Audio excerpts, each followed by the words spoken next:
YouTube, what is going on?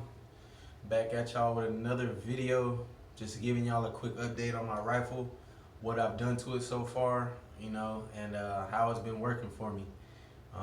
If you don't notice by now, no hands. I got a sling on there. So I bought a little cheap bungee sling, 1-point sling. I mean, it was $10, but it works. You know what I'm saying? And I have a 1-point sling on my AK, another $10 sling that works. Haven't had any problems with it. Hasn't broken, none of that. So I recommend the 1-point slings. That's just my preference. I know a lot of people like the 2-point, 3-point slings. In my opinion, the 1-point sling, it's easier to use, and it doesn't take as much training. I know a lot of them slings, you gotta wrap them around your head and do all this. With the 1-point sling, it's just right there, boom. And I don't want it. I want to pick it up, boom, it's right there. If I want to switch shoulders, I'm switching shoulders. If I don't want the sling, look, I don't even got no sling no more. It's just easy as that. So I recommend the 1-point sling. Really, it's whatever your preference is, but I recommend it. And so I had to buy this here. It's a little steel plate. It goes on the back of the buffer tube for you to attach the sling on. It was only literally like $5. So $5 for that, $10 for the sling, $15, and you got a rifle with a sling. Can't beat it. And if y'all watched the channel before, if y'all watched my previous videos, y'all know I changed this out. So this is new. I had this laying around because I had an AR-15 before. I just said, fuck it, let me throw it on there. Let me tell you something, man. This stock is way lighter than the MOE stock. Like, I haven't actually weighed it, but when I put this stock on there, I noticed the weight difference significantly, like for real. So I really like this stock. I think I'm gonna keep it on there. It might not be the coolest looking thing, but it really does reduce the weight, which I'm trying to go for. I just want plain simple, nothing too heavy, nothing too crazy. That's how I like my guns. So I'm rocking with this stock.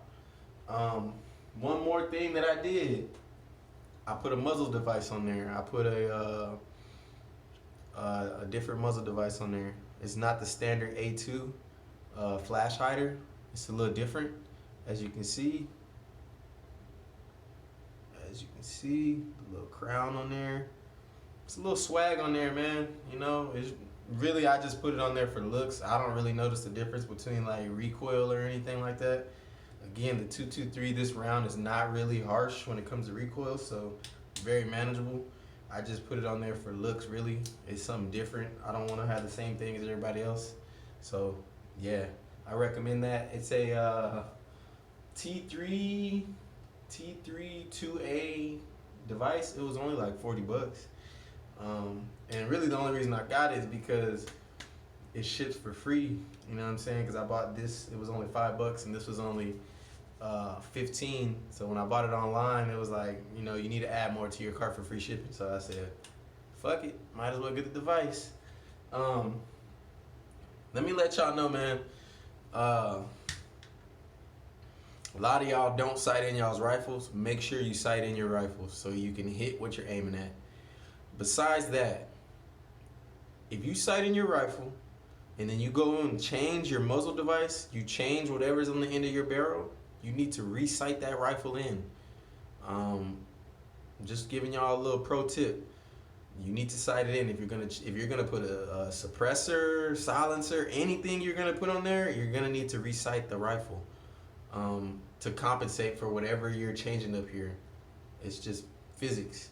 But yeah, besides that, man, I learned that I don't like AR-15 iron sights. Yeah, they just don't work very well with my eyes. I don't like them. So I might take these off here, or I might just keep them on there and just, keep them flat like that. Don't really use them. But this Bushnell TRS-25 is like $70, $80. I really recommend this red dot. If you're on a budget, can't really afford too much on the red dot, you don't want to spend $300, $400, $500, I recommend that. It's a really good dot, man. Let me show you what I'm talking about.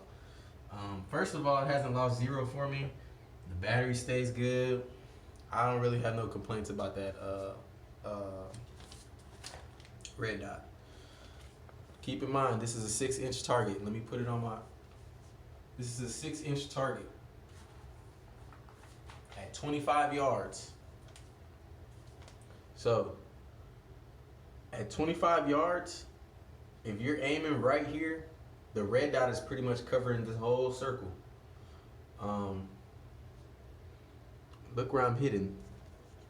First, sighting it in, you know, we were hitting up here, I was hitting right here.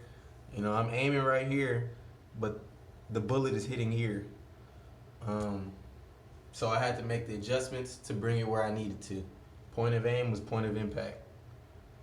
So you see I hit 1, 2, 3, 4, 5. I made this 5 group and then I stopped at sighting it in. I'm perfectly fine with that. This is about a fist-sized target, and I'm hitting inside that fist-sized target. I'm hitting about a thumb-sized grouping, all inside this 4. At 25 yards, y'all, this is a 6-inch target. Keep that in mind. I am very fine with that. I'm not a precision shooter at all, but that red dot makes a big difference. And then you see these these 5 shots up here, 1, 2, 3, 4, 5. All within the black circle, 6-inch target at 25 yards. These shots are from a brand new shooter. Somebody that has never held an AR-15 before, never shot it before that day. So that tells you, man, this rifle is really easy to shoot, and that red dot is something critical. I recommend it to anybody that's trying to get a red dot on their rifle. Check it out, Bushnell TRS-25.